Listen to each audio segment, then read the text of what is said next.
Okay, तो आज का आपका टॉपिक है organism and population, biology class 12th। और काफ़ी ज़्यादा इंपॉर्टेंट टॉपिक है क्योंकि इससे रिलेटेड नीट में क्वेश्चन आते हैं। अगर आपका गुड लक है तो 3 क्वेश्चन आ जाएंगे और अगर आपका बैड लक है तो भी 2 क्वेश्चन तो आएंगे ही। ठीक है। और मैं बताने वाला हूँ इससे रिलेटेड 10 इंपॉर्टेंट क्वेश्चन जो कि आपके बेसिक को बिल्कुल अच्छे से क्लियर कर देंगे, क्योंकि नीट में पूछते क्या है, एनसीईआरटी का बेसिक। ठीक है। तो अपन बेसिक क्लियर करने वाले हैं, और अगर जिसका इकोलॉजी वीक है, जिसका ऑर्गेनिज्म एंड पॉपुलेशन चैप्टर जो है वीक है, वो भी इस लेक्चर को ध्यान से देखे, क्योंकि इस लेक्चर के बाद उसके कंसेप्ट खुल जाएंगे। ठीक है। बोर्ड में भी हेल्प करेगा आपको, क्योंकि बायोलॉजी क्लास 12th में है। ठीक है। और नीट में तो बहुत हेल्प करने वाला है। तो चलो चलते हैं यूट्यूब पे और 10 इंपॉर्टेंट क्वेश्चन अपन देख लेते हैं। तो सबसे पहले आपको ओपन करना है यूट्यूब।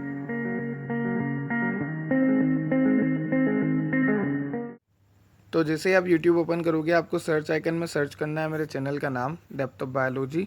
देन आपको कुछ इस तरह से इंटरफेस ओपन होगा। देन आपको आना है कम्युनिटी टैब में। जब आप कम्युनिटी टैब में आओगे तो यहाँ पे आपको सारे क्वेश्चंस मिल जाएंगे। ठीक है। हर चैप्टर से रिलेटेड बायोलॉजी क्लास 11th और 12th की आपको कम्युनिटी टैब में सारे क्वेश्चंस मिल जाएंगे।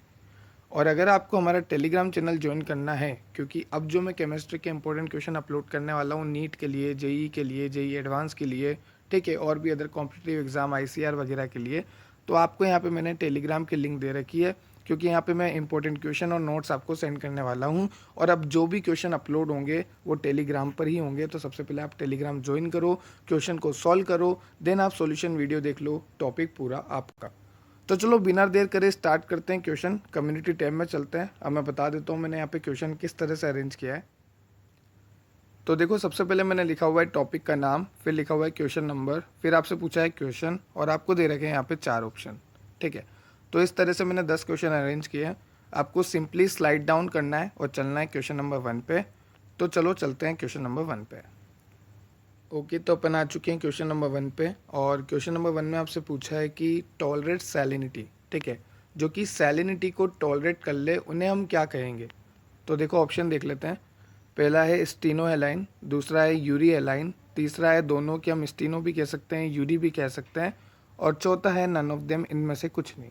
तो देखो ध्यान रखना, जो कि सैलिनिटी को टॉलरेट कर ले तो हम बोलेंगे यूरी एलाइन। ठीक है।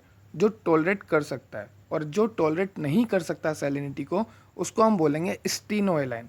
तो यहाँ पे आपको पूछा है कि टॉलरेट कर ले, तो आंसर जाएगा यूरी एलाइन, और जो ना करे वो है स्टीनो एलाइन। ठीक है। तो सबका आंसर सही है, वेरी गुड। चलो चलते हैं क्वेश्चन नंबर 2 पे। क्वेश्चन नंबर 2 में लिखा है जू प्लैंकटन से रिलेटेड आप क्या जानते हो। तो चलो ऑप्शन देख लेते हैं। पहला ऑप्शन यहाँ पे लिखा है कि अंडरगो डाइपोज स्टेज इन फेवरेबल कंडीशन। दूसरा लिखा है अंडरगो डाइपोज स्टेज इन अनफेवरेबल कंडीशन। ठीक है। तीसरा लिखा है बोथ ए एंड बी, दोनों सही है। या चौथा लिखा है इनमें से कोई नहीं। तो ध्यान से देखना, जू प्लैंकटन जो होते हैं वो डाइपोज कंडीशन में तो जाते हैं, ठीक है, पर फेवरेबल में नहीं, अनफेवरेबल कंडीशन में वो डाइपोज स्टेज में जाते हैं। तो आंसर जाएगा सिर्फ और सिर्फ सेकंड। ठीक है। तो ध्यान रखना, जू प्लैंकटन जो होते हैं undergo diapause condition in unfavourable condition. ठीक है। Now next question, question number 3। Question number 3 important question है। आपसे पूछा है कि एल्टीट्यूड सिकनेस के बारे में आप क्या जानते हो। तो चलो ऑप्शन देख लेते हैं। क्या एल्टीट्यूड सिकनेस में, एल्टीट्यूड सिकनेस का सिंपल मीनिंग क्या होता है कि आप पहाड़ी पे जा रहे हो, कहीं ऊपर आप जा रहे हो जहाँ पे ऑक्सीजन का लेवल कम है। ठीक है, सीधी सी बात।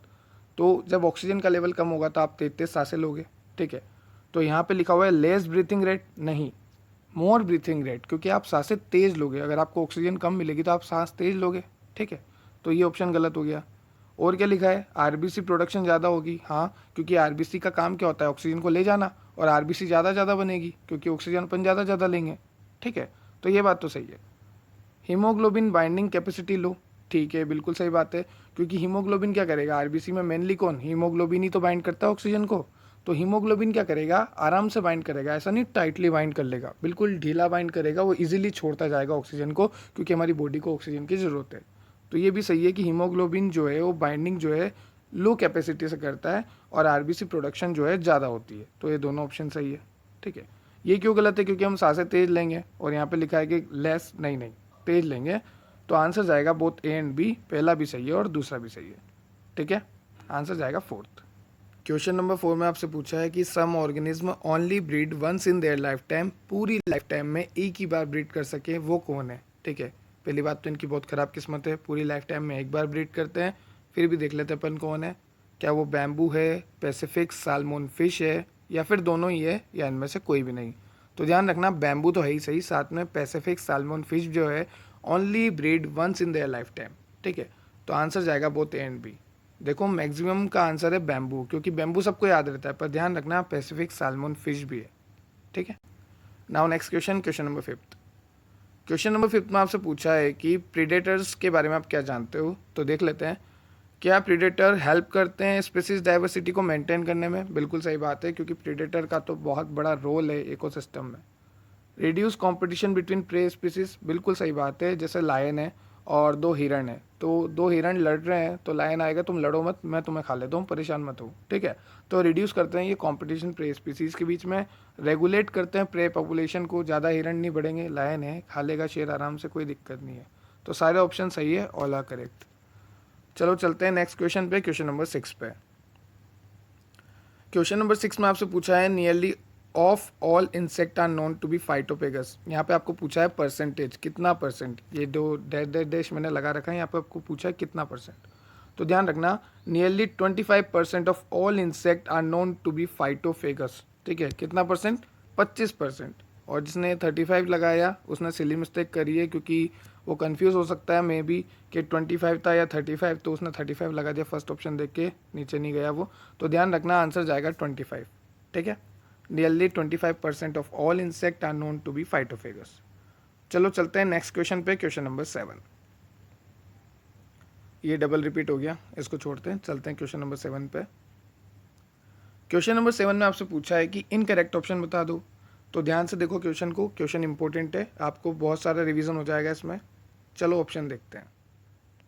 तो देखो पहला ऑप्शन है यहाँ पे म्यूचुअलिज्म। म्यूचुअलिज्म क्या होता है कि साथ जिएंगे साथ मरेंगे, बिल्कुल साथ साथ, एक सेकंड के लिए भी अलग नहीं हो सकते। ठीक है, वो निब्बा निब्बी वाला प्यार होता है शुरू में, वो वाली हालत है। तो प्लस प्लस मतलब बिल्कुल साथ साथ साथ जिएंगे साथ मरेंगे, जैसे टर्माइट्स और फ्लैजिलेट्स एग्जाम्पल। तो ये ऑप्शन बिल्कुल सही है, म्यूचुअलिज्म का मतलब होता है प्लस प्लस साथ जिएंगे साथ मरेंगे, एग्जाम्पल है टर्माइट्स और फ्लैजिलेट। दूसरा ऑप्शन है यहाँ पे amensalism, helpful for obtain antibiotics. देखो ये जो है लाइन, ये लाइन बहुत कंफ्यूजिंग है, और ये लाइन सीधी नीट में आई थी, तो ये बात ध्यान रखनी है आपको। जो एमेंसिलिज्म होता है वो हेल्पफुल रहता है एंटीबायोटिक्स को ऑब्टेन करने के लिए। ठीक है, ये आपको याद रखना है, बड़ा इंपॉर्टेंट लाइन है। तो ये लाइन भी करेक्ट है और ये लाइन भी करेक्ट है। अपन को पूछा है इनकरेक्ट, चलो और ऑप्शन देख लेते हैं। कमनसेलिज्म, इसमें क्या होता है, एक को फायदा होता है और एक को कुछ भी नहीं। ठीक है, तो चलो इसका एक एग्जाम्पल देख लेते हैं कमनसेलिज्म का, कि ऐसा क्या होता है जो एक को तो फ़ायदा हो जाता है, प्लस साइन आ जाता है, और एक को कुछ भी नहीं। तो एक एग्जांपल देता हूँ मैं तुम्हें। मान लो ये मस्त पेड़ बना रखा है मैंने। ठीक है, अभी कोई मेरी ड्राइंग की तारीफ़ नहीं करेगा, मैं जानता हूँ मेरी ड्राइंग कितनी अच्छी है, कमेंट सेक्शन में कोई तारीफ़ करके नहीं जाएगा। तो यहाँ पे मैंने एक पेड़ बना रखा है, और यहाँ पे मैंने दे रखी है सनलाइट, ये सनलाइट आ रही है। ठीक है, और ये पेड़ है। अब यहाँ पे क्या हो रहा है, कोई भी एक बेल ऐसे घूमती घुमाती ऊपर आ रही है। क्यों आ रही है ऊपर सर, क्योंकि उसको चाहिए सनलाइट, क्योंकि प्लांट क्या होते हैं, फोटोट्रॉपिक होते हैं, लाइट की तरफ जाते हैं। ठीक है, तो इसको चाहिए सनलाइट। तो क्या इसको पेड़ को अफेक्ट हो गया क्या कुछ, पेड़ बोलेगा कोई दिक्कत नहीं मेरे को, तू आ जा भाई, मेरे को क्या प्रॉब्लम होगी। तो पेड़ हुआ जीरो, क्योंकि पेड़ को तो कुछ फ़ायदा हो नहीं रहा, पर कुछ नुकसान भी नहीं हो रहा। नुकसान होता तो माइनस का साइन आता। और जो प्लस साइन है वो उस बेल के लिए, जो कि पेड़ की चारों तरफ घूम के ऊपर आ रही है सनलाइट लेने, तो उसको तो फ़ायदा है। तो एग्जाम्पल हो गया ऑर्किड और हैंगिंग मोस। ठीक है, ऐसा आपको याद रखना है। तो ये ऑप्शन भी सही है सर, अभी ये भी सही है, ये भी सही है, ये भी सही है, तो गलत क्या है। चलो और देख लेते हैं, अगला देखते हैं अपन, नीचे वाला देखते हैं पहले। कंपटीशन, क्योंकि अपन जानते हैं कंपटीशन में तो नुकसान ही होगा। आप मुझसे लड़ोगे, मैं आपसे लड़ूंगा, अपन तो नहीं लड़ेंगे, अपन तो सब्सक्राइबर आदमी है, प्यारे आदमी है अपन। आप मेरे सब्सक्राइबर हो, आपसे क्यों लड़ूंगा मैं। तो कंपटीशन मतलब कि जैसे इधर लायन है इधर भी लायन है, अब दोनों एक दूसरे से लड़ेंगे तो क्या फ़ायदा होएगा, कोई फ़ायदा नहीं हो रहा। ठीक है सर, ये दोनों क्यों लड़ेंगे, अरे भाई ये दोनों इसलिए लड़ेंगे क्योंकि एक हिरण दिख गया इनको यहाँ पे। अब इसके लिए पहले ये दो लड़ेंगे। ठीक है, तो कोई फ़ायदा नहीं होगा, कंपटीशन में कोई फ़ायदा नहीं होता, दोनों तरफ से नुकसान होता है। तो अगला ऑप्शन रह गया अपने पास प्रोटो कोऑपरेशन, क्योंकि ये ऑप्शन सही बता दिया आपने, ये भी सही है, ये भी सही है, ये भी सही है, तो बच्चा ये। अब ये गलत कैसे है, ध्यान से सुनना।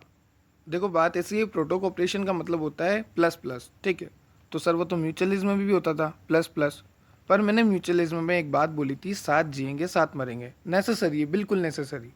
और यहाँ पे प्लस प्लस कोई ज़रूरी नहीं है, पर मैंने ब्रैकेट में क्या लिखा हुआ है, नेसेसरी नहीं, नॉट नेसेसरी। ये जो प्लस प्लस है यहाँ पे कोई ज़रूरत नहीं है इनकी, अगर ये दोनों अलग भी हुए ना तो भी जी लेंगे, आजकल की नॉर्मल ब्रेकअप स्टोरी अलग होके भी जी लेते हैं, ठीक है। तो वो वाली कहानी है। सर एक एग्जांपल हो जाए, क्योंकि ये ब्रेकअप स्टोरी तो बड़ा कॉमन सा एग्जांपल हो गया, दिल दुख गया एकदम। चलो एक एग्जांपल दे देता हूँ मैं तुम्हें, ध्यान से सुनना एग्जांपल को। मान लो यहाँ पे कोई क्रोकोडाइल, ठीक है, ये पानी है मस्त। अब क्रोकोडाइल का सी लिख दिया मैंने, यार तुम मजाक उड़ाओगे मेरी ड्राइंग का।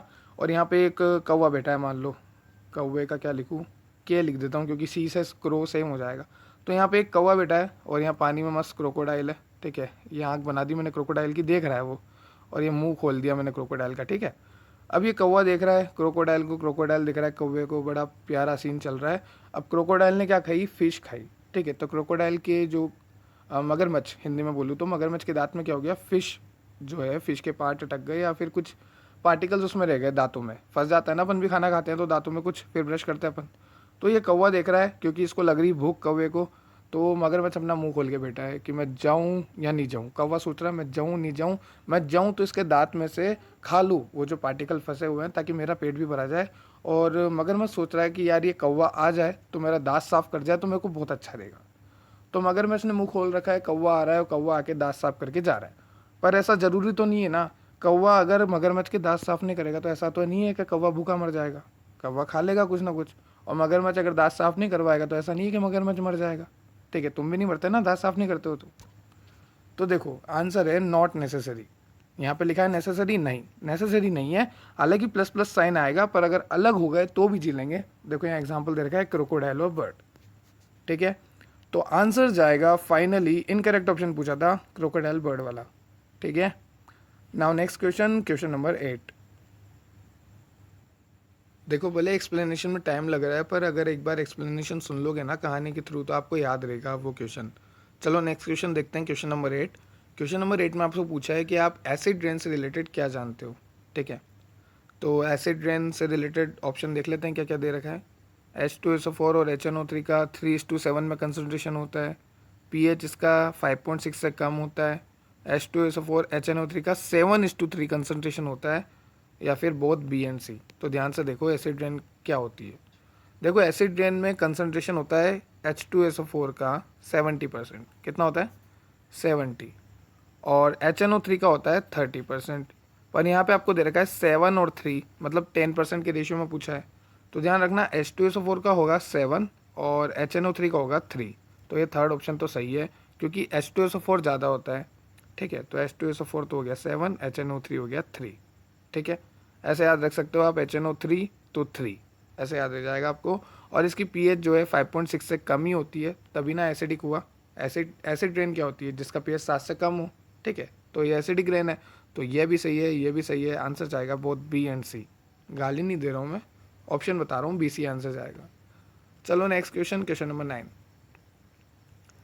क्वेश्चन नंबर 9 बहुत इंपॉर्टेंट क्वेश्चन अगेन।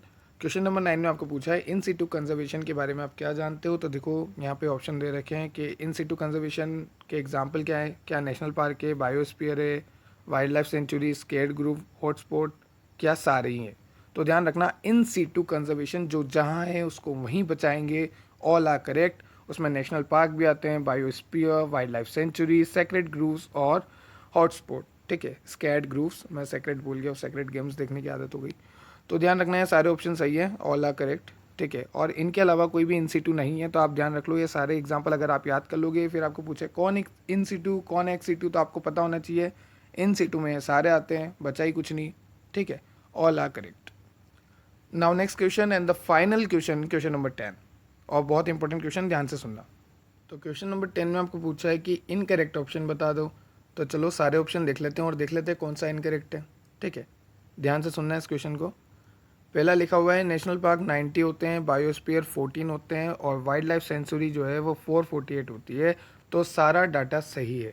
ध्यान रखना कि नेशनल पार्क 90 होते हैं, बायोस्फीयर 14 होते हैं और वाइल्ड लाइफ सेंचुरी 448 होती है। तो पहला ऑप्शन तो सही है। यहाँ पे तीसरा ऑप्शन दे रखा है कि रेन वाटर का BOD जो है 0 होता है। BOD मतलब बैक्टीरियल ऑक्सीजन डिमांड, या फिर बोल लो बायोकेमिकल ऑक्सीजन डिमांड, जब भी आप वाटर में, ठीक है, वाटर में जब भी आप कूड़ा कचरा फेंकते हो तो वाटर के बैक्टीरिया क्या करते हैं, उनको डिग्रेड करने के लिए ऑक्सीजन का यूज़ करते हैं। और जब वो ऑक्सीजन का यूज़ करेंगे तो पानी में ऑक्सीजन की कमी होगी, जिससे मछलियाँ मरना शुरू हो जाती है। तो ये जो आप पानी में कूड़ा कचरा फेंकते हो उसको ना फेंकें, ठीक है, तो वही होती है BOD, बैक्टीरिया की ऑक्सीजन डिमांड। तो हमें पता पड़ता है कि पानी कितना प्योर है, अगर जितनी ज़्यादा बैक्टीरिया ऑक्सीजन डिमांड मतलब पानी उतना गंदा है, क्योंकि उतना ही कचरा है उसमें। ठीक है, तो रेन वाटर जो है वो बिल्कुल प्योर होता है, उसकी बैक्टीरिया ऑक्सीजन डिमांड जो है 0 होती है। तो ये ऑप्शन भी सही है और ये भी सही है। अगला है कि इनिशियली हॉटस्पॉट जो है वो 29 है। इनिशियली जो हॉटस्पॉट थे वो 29 है, बिल्कुल सही बात है। अभी की तारीख में हॉटस्पॉट जो है वो 34 है, पर पुराने टाइम में जो इनिशियली हॉटस्पॉट थे अपने शुरुआत के टाइम में वो 29 ही थे। ठीक है, लास्ट ऑप्शन लिखा है कि फादर ऑफ इंडियन इकोलॉजी, तो वो है प्रोफेसर रामदेव मिश्रा। ये भी बिल्कुल सही बात है कि इंडियन इकोलॉजी के फादर कौन है, प्रोफेसर रामदेव मिश्रा। तो गलत क्या है, चलो ऑप्शन सेकंड देखते हैं जो कि अपन ने छोड़ दिया था। यहाँ पे लिखा है कि चिपको मूवमेंट 1972। नहीं भाई, चिपको मूवमेंट जो हुआ था वो 1974 में हुआ था।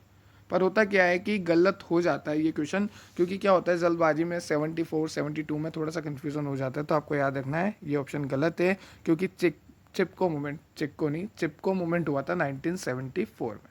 ठीक है, तो ये थे आज के 10 इंपॉर्टेंट क्वेश्चन। आई होप आपको समझ में आए होंगे, मेरा एक्सप्लेनेशन आपको समझ में आया होगा। अगर आपको इससे रिलेटेड कोई भी डाउट हो तो आप कमेंट सेक्शन में कमेंट कर सकते हो। और अब जो क्वेश्चन आने वाले हैं, जैसे इकोलॉजी हमारा लास्ट टॉपिक है, ठीक है, पर अभी इकोलॉजी में जैसे बायोडाइवर्सिटी ये वगैरह बाकी है, बायोडाइवर्सिटी एंड कंजर्वेशन इकोसिस्टम, तो वो अब जो क्वेश्चन आएंगे वो सारे क्वेश्चन आएंगे आपको टेलीग्राम पे। और केमिस्ट्री से रिलेटेड इनऑर्गेनिक ऑर्गेनिक के 11 12 के जितने भी इंपॉर्टेंट क्वेश्चन होंगे चैप्टर वाइज, वो सारे आपको आएंगे टेलीग्राम पे। और PDF भी हमारे लेक्चर की, अगर आप नहीं जानते तो मैं बता दूं, नीट के लिए मैंने सारे लेक्चर दे रखे हैं, 10-15 मिनट में हर एक वीडियो है, तो आप देख सकते हैं। तो जो लेक्चर की PDF है वो भी आपको टेलीग्राम पे मिलेगी, तो आपको टेलीग्राम मस्टली ज्वाइन करना है। ठीक है, तो टेलीग्राम पे ज्वाइन हो जाओ, क्वेश्चन सॉल्व कर लो, देन अगले दिन आप आओ प्लेलिस्ट में। ठीक है, और प्लेलिस्ट में आने के बाद क्वेश्चन सॉल्यूशन फॉर नीट, और यहाँ पे आपको सारे क्वेश्चन सॉल्यूशंस वीडियो मिल जाएगी। ठीक है, तो बने रहिए, जुड़े रहिए, क्वेश्चन सॉल्व करते रहिए। Thank you so much, thanks for watching, keep support, thank you. Maximum share करना ताकि सबका भला हो।